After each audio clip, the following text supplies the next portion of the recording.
부활과 재림, 그런 제목으로 말씀 전합니다. 옆에 계신 분들과 축복하며 인사하겠습니다. 말씀에 은혜 받으세요.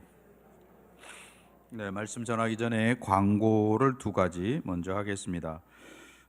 주보 안에 들어있는 튀르키예 이재민 돕기 헌금 봉투가 있습니다. 이거는 저희가 좀 재활용 차원에서 쓰는 거라서 그 주보를 봉투를 열면 그 안에 뭐 이렇게 여러 가지가 있는데 그건 좀 무시하시고 다만 헌금 봉투로만 저희가 사용한다는 거 참고하시고요.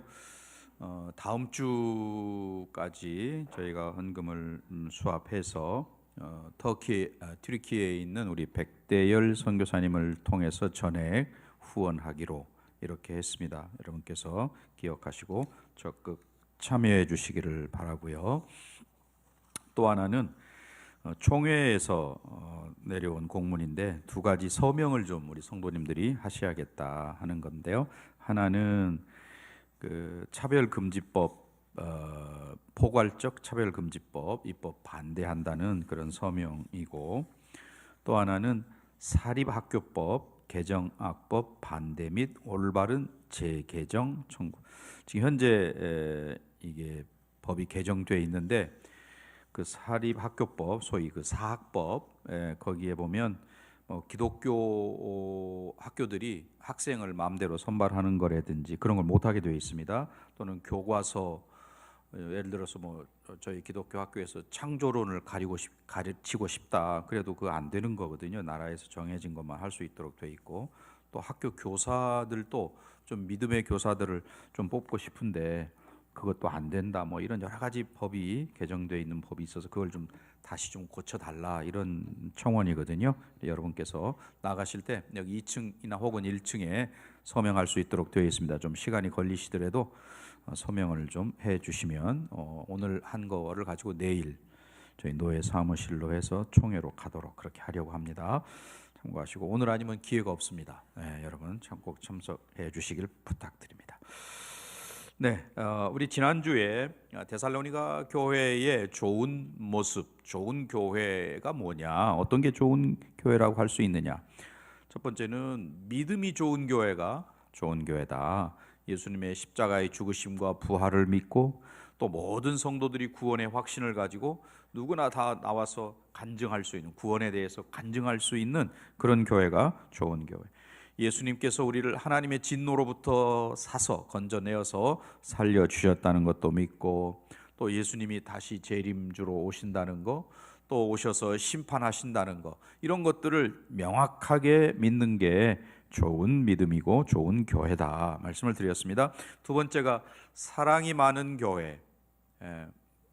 그래서 데살로니가 교회가 사랑이 넘쳐나서 그 사랑의 소식이 마게도니아에 있는 모든 교회들에게 전달이 되고, 또 그 단적인 예로 예루살렘 교회가 흉년이 들어, 마치 그 튀르키예가 지진이 난 것처럼 흉년이 들어서 그 흉년된 든 예루살렘 교회 성도들을 돕기 위해서 마게도니아 지방의 교회들이 헌금을 해가지고 바울이 예루살렘에 올라갈 때 그 바울 편에 헌금을 보내서 어려운 예루살렘 교회를 돕는 그런 사랑을 실천하는 그런 일이 있었습니다. 그게 바로 데살로니가 교회가 좋은 사랑의 영향력, 선한 영향력을 끼쳐서 그런 일들이 있었다.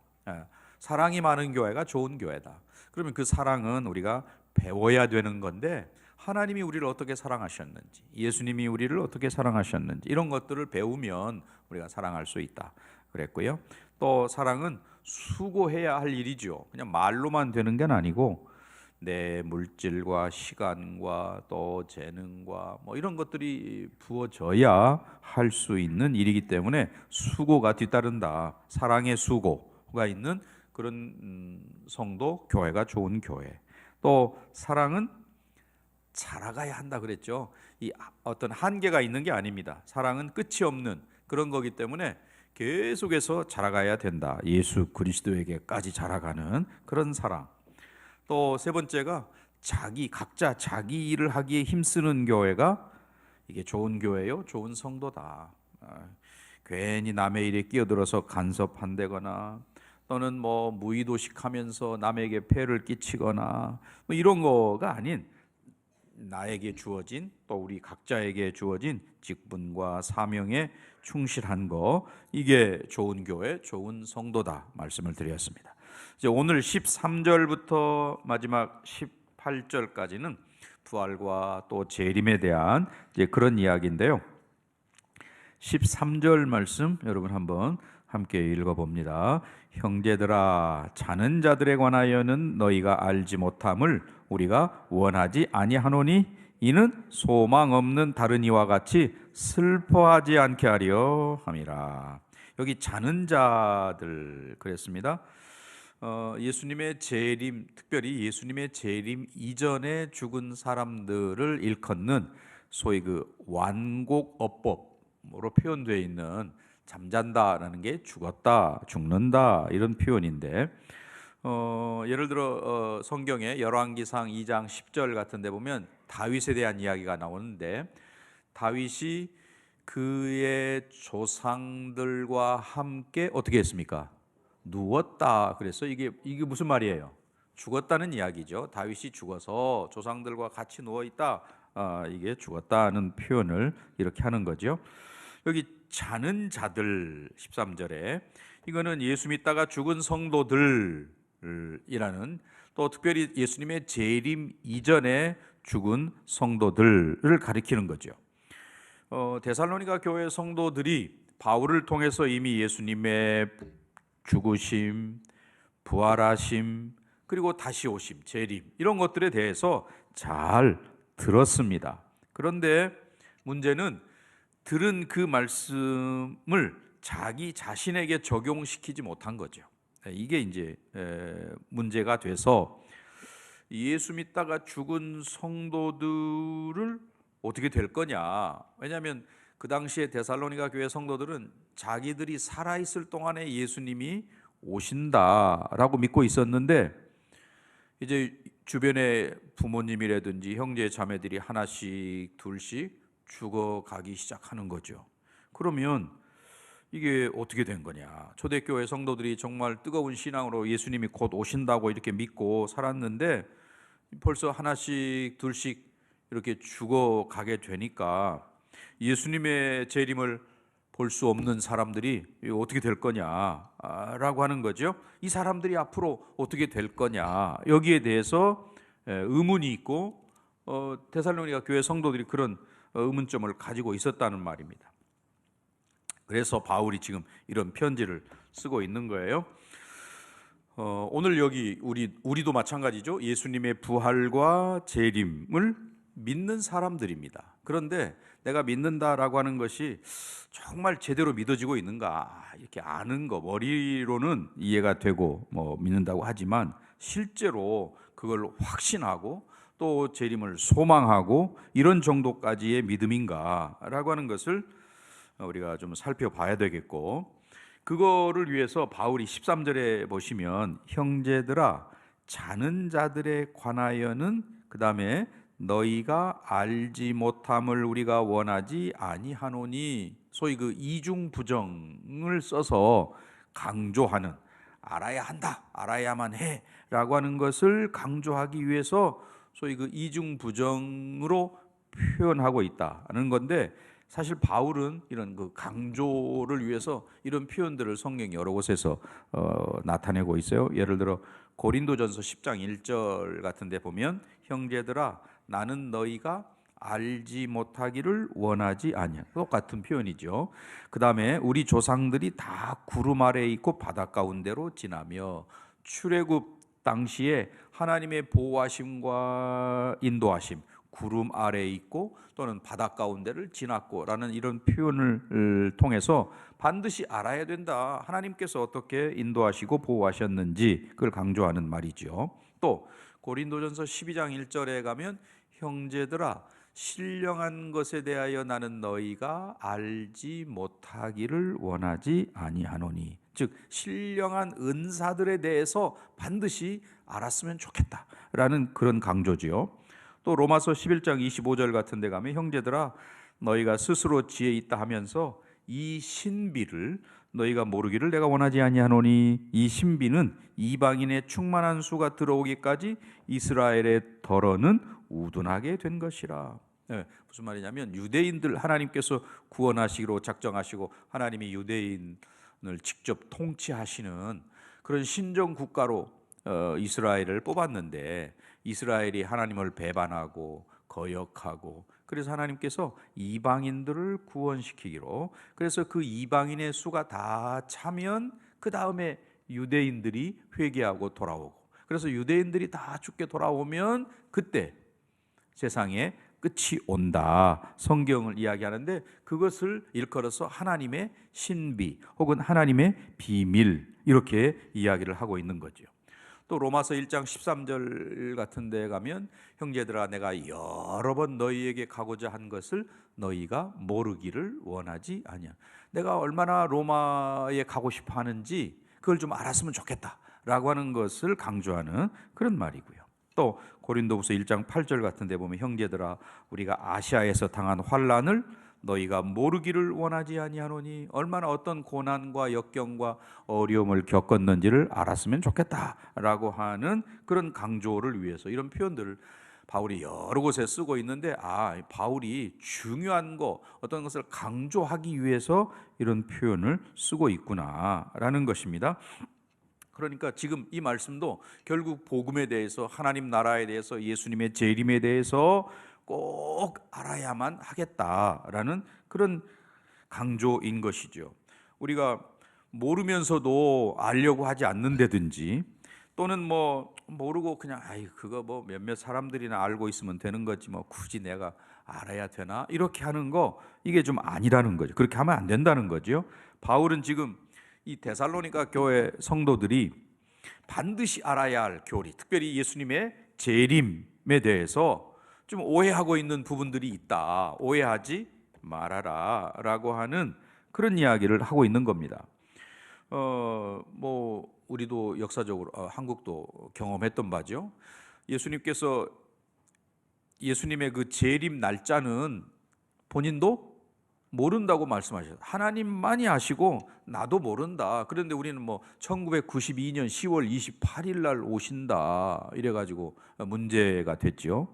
또는 뭐 이단들 중에는 우리만 요한계시록을 제대로 잘 깨닫는 거고 이거 하나님께서 비밀을 우리에게 특별히 뭐 보혜사에게 누구 아무개에게 보여주었다 뭐 이렇게 이야기하는 그런 거짓된 주장 이런 것들이 결국 하나님의 말씀 또 의미를 제대로 잘 모르고 있기 때문에 그런 일들이 일어나는 거죠.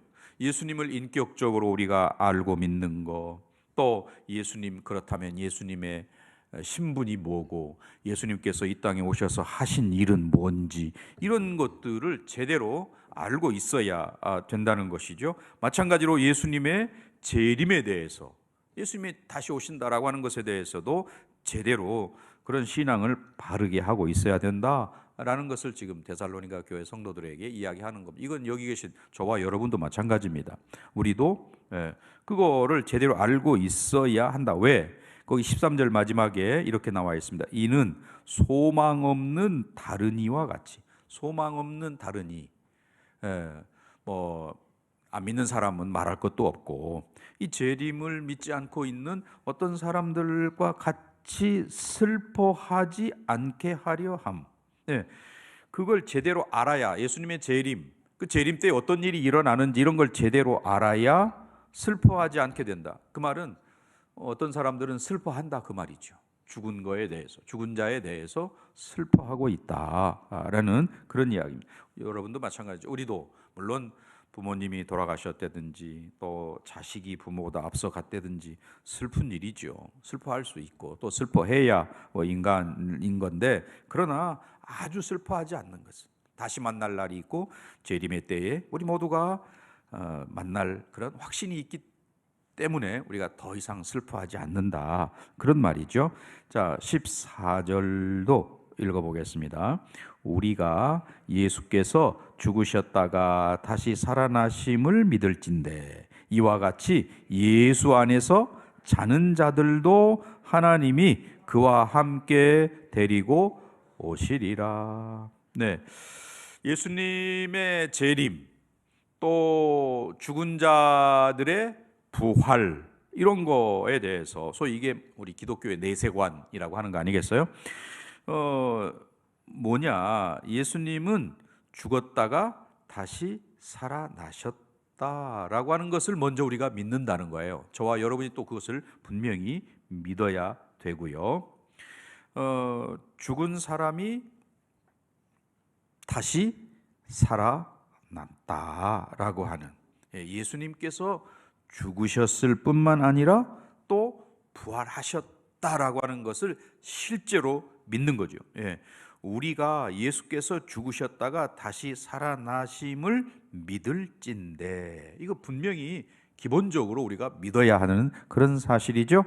만약에 예수님 죽으셨다라고 하는 것만 믿고 부활하셨다라고 하는 것을 믿지 않는다면 이거는 절반만 믿는 거고, 기독교의 신앙이 이 예수님의 부활을 만약에 믿지 않는다면 무너지는 거죠. 예수님 부활하셨다, 죽으셨을 뿐만 아니라 부활하셨다라고 하는 것은 꼭 믿어야 하는 기독교 신앙의 핵심이다라는 것입니다. 그리고 뿐만 아니라 예수님께서 우리를 예수님과 함께 연합케 하셨다라는 말입니다. 예수님께서 십자가에 죽으실 때 우리도 함께 죽은 거고, 예수님 부활하실 때 우리도 함께 부활한 거야, 그런 말이거든요. 우리 모두는 예수 안에서 예수님과 하나로 연합되었다라는 것입니다. 그래서 예수님과 하나가 되어서 예수 안으로 우리가 들어가서 예수님께서 하신 일, 십자가에서 죽으실 때 우리도 죽은 거고, 살아나셨을 때 우리 또한 살아나셨다. 네, 에베소서 2장 5절 6절이 바로 그거거든요. 허물로 죽은 우리를 그리스도와 함께 어떻게 하고요? 살리셨고, 특별히 그 앞에 함께라는 단어를 우리가 봅니다. 함께 살리셨고, 너희는 은혜로 구원을 받은 것이라, 또 그 다음에 함께 일으키사, 함께 일으켰다, 부활됐다라는 거예요.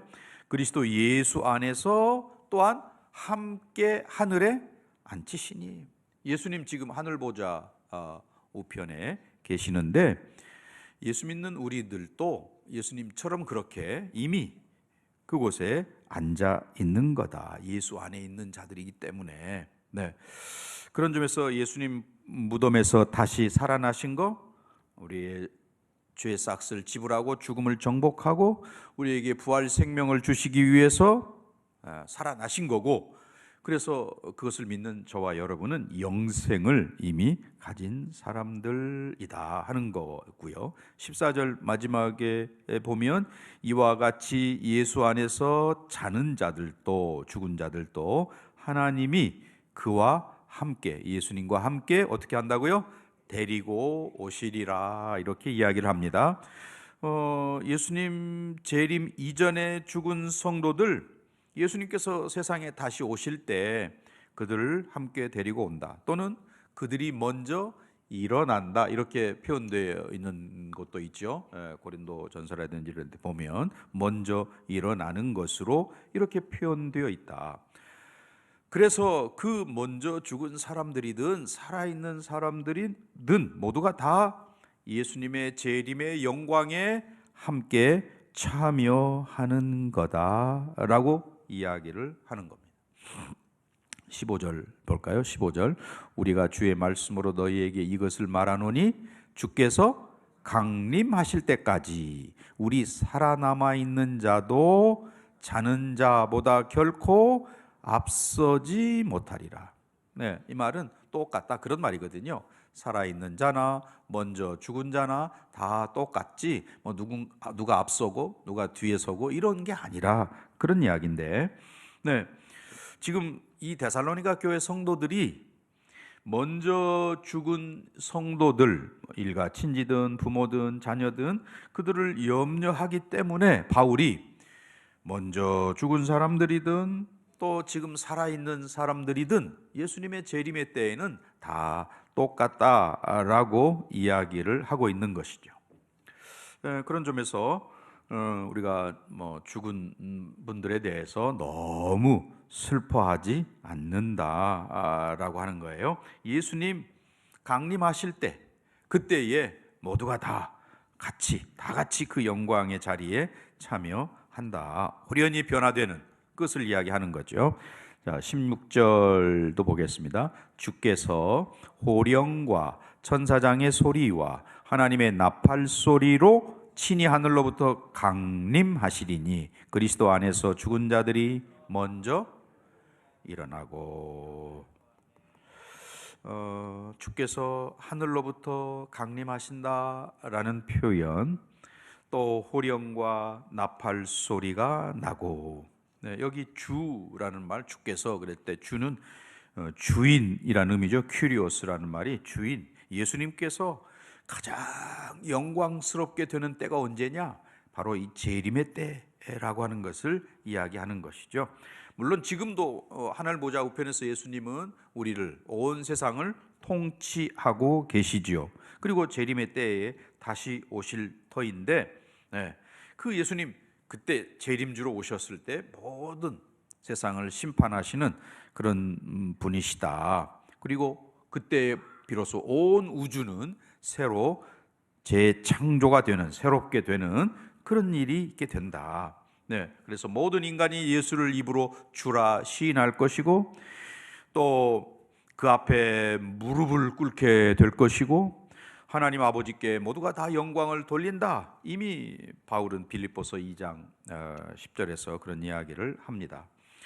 그러니까 이 초대교회 성도들이 우리 살아있을 때 예수님 곧 오시어 이걸 굳게 믿고 있었기 때문에, 예를 들어서 요한복음 21장 15절 이하에 보면 예수님과 베드로의 대화 나오잖아요. 내가 나를 사랑하느냐 3번씩이나 묻고 베드로가 고백했을 때 주께서 아십니다 할 때 내 양을 먹이라 치라 이런 말씀을 하셨는데, 그때 베드로가 옆에 있는 저 요한이는 어떻게 되겠습니까? 그렇게 물을 때 예수님께서 뭐라고 대답하셨어요? 내가 올 때까지 그를 머물게 하고자 할지라도 내게 무슨 상관이냐? 너는 나를 따르라. 이런 말씀을 하셨거든요.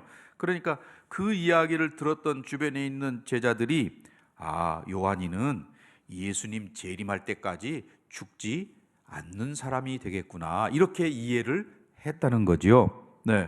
또 사도행전 2장 43절 이하에 보면 이제 초대교회가 막 유무상통하고 재산을 팔아서 가난한 사람들에게 나누어 주고 함께 모여서 기도하고 이런 일들이 있었는데, 어떻게 그런 일이 가능하냐? 사실은 곧 예수님이 오신다라고 하는 그런 사실들을 그들이 서로 믿고 있었기 때문에 그런 일들이 가능했다라는 것이죠.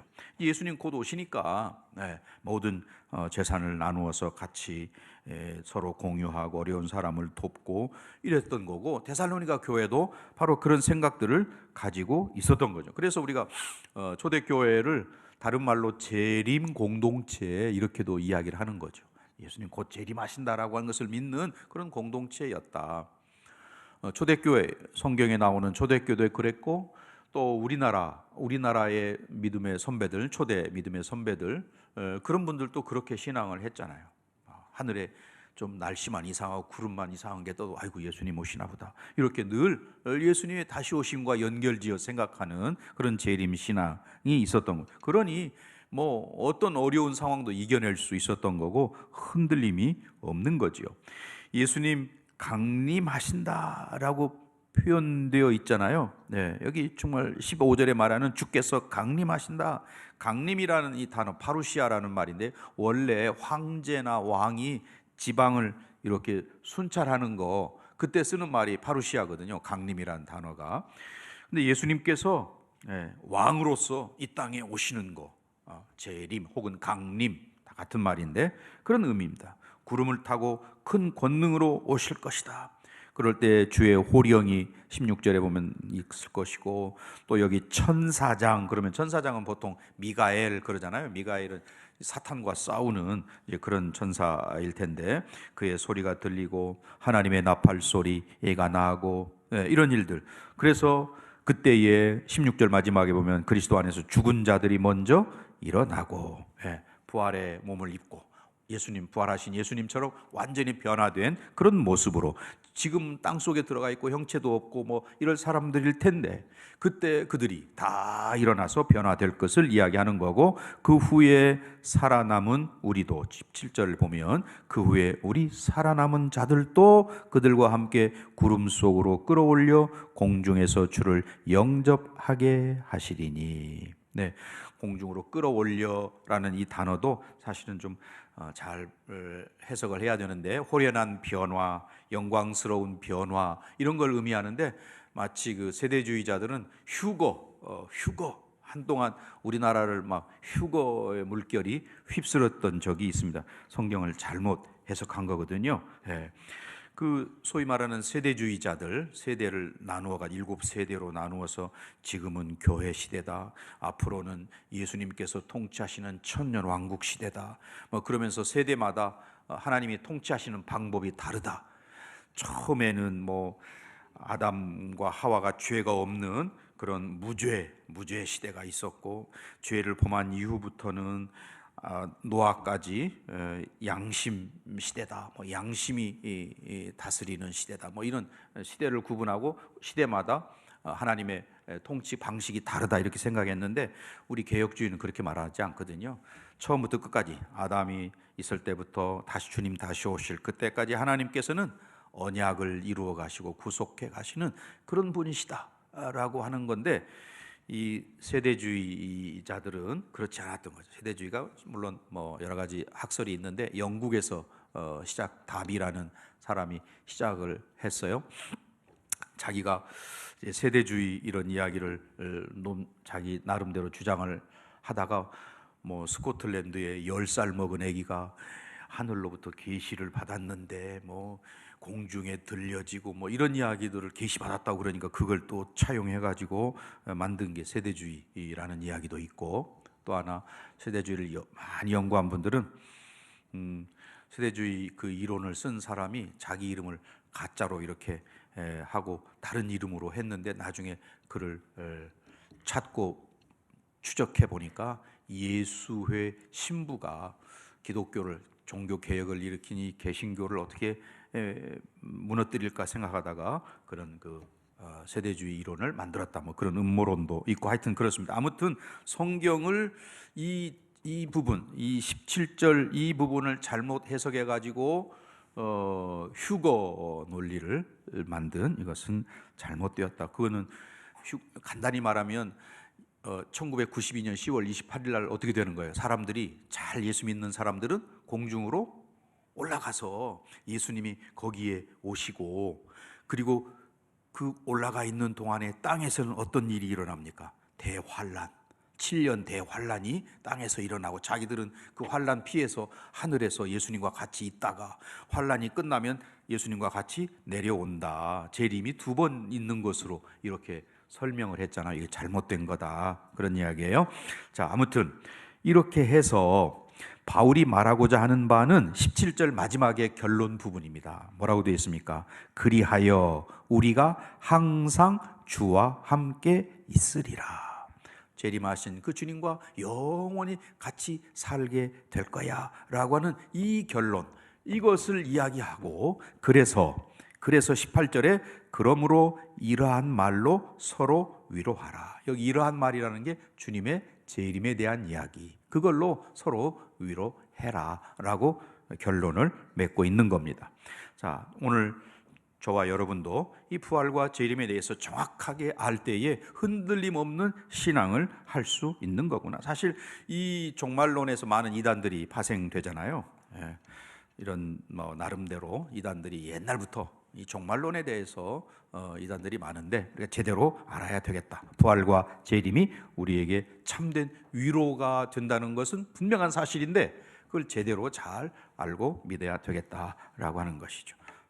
저와 여러분이 바라기는 재림 신앙으로 잘 무장된 주의 백성 되실 수 있기를 주의 이름으로 간절히 축원합니다.